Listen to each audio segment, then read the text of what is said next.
Welcome to Emergency Insights, the podcast where we bring real-world insights to frontline healthcare providers. I'm Dr. James Carter.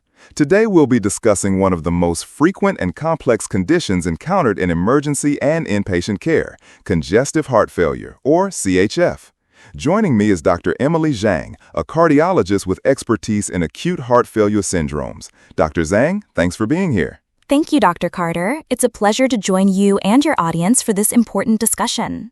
Let's begin with the basics. What exactly defines heart failure, and when do we specifically call it congestive heart failure? Heart failure, broadly, is a condition where the heart can't maintain sufficient perfusion to meet the metabolic needs of the body. We term it congestive when it results in abnormal fluid retention, essentially when volume overload becomes clinically evident. Now, CHF seems to be a complex spectrum. Can you walk us through the main classifications? Certainly. There are three key distinctions clinicians should keep in mind. First, we distinguish between low output and high output failure. Most cases are low output, caused by primary myocardial dysfunction. Think ischemia, hypertension, or valvular disease. High output failure is less common and occurs when cardiac output is elevated but still insufficient, seen in conditions like anemia or thyrotoxicosis. Second, we differentiate left-sided from right-sided heart failure. Left-sided failure usually involves pulmonary congestion, while right-sided failure presents with systemic venous signs, often secondary to left heart failure. Third, we have systolic versus diastolic failure. Systolic failure involves reduced contractility. Diastolic failure involves impaired ventricular relaxation, often with preserved ejection fraction. From a clinical standpoint, what signs and symptoms should raise our suspicion for CHF in the emergency setting? For left heart failure, look for dyspnea, orthopnea, paroxysmal nocturnal dyspnea, tachypnea, and Rales. You might also hear an S3 gallop.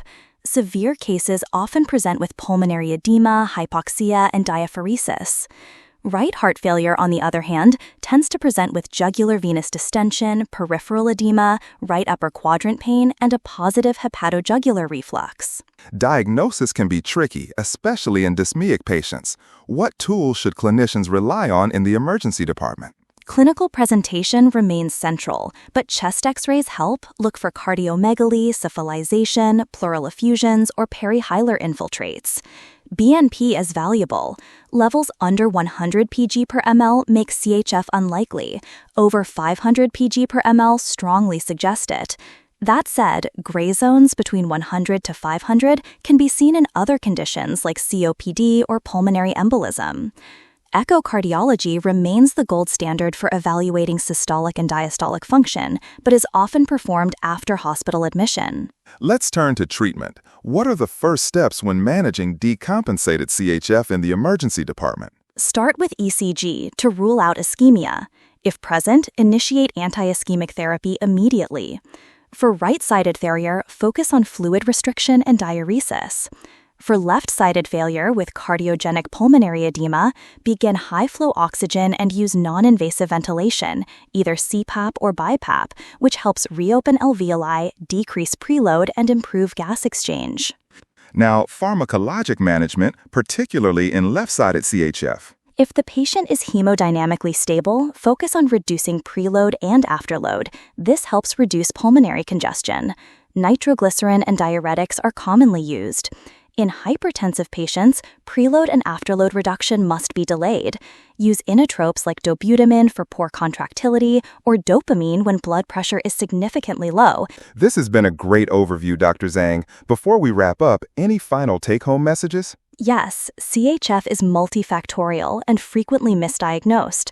Always think broadly, use both clinical and diagnostic tools wisely, and tailor treatment based on hemodynamics. Timely intervention saves lives. Wise words. Dr. Zhang, thank you for joining us. Thank you, Dr. Carter. And thanks to all our listeners. Stay tuned for more episodes of Emergency Insights, where clinical clarity meets real-world medicine.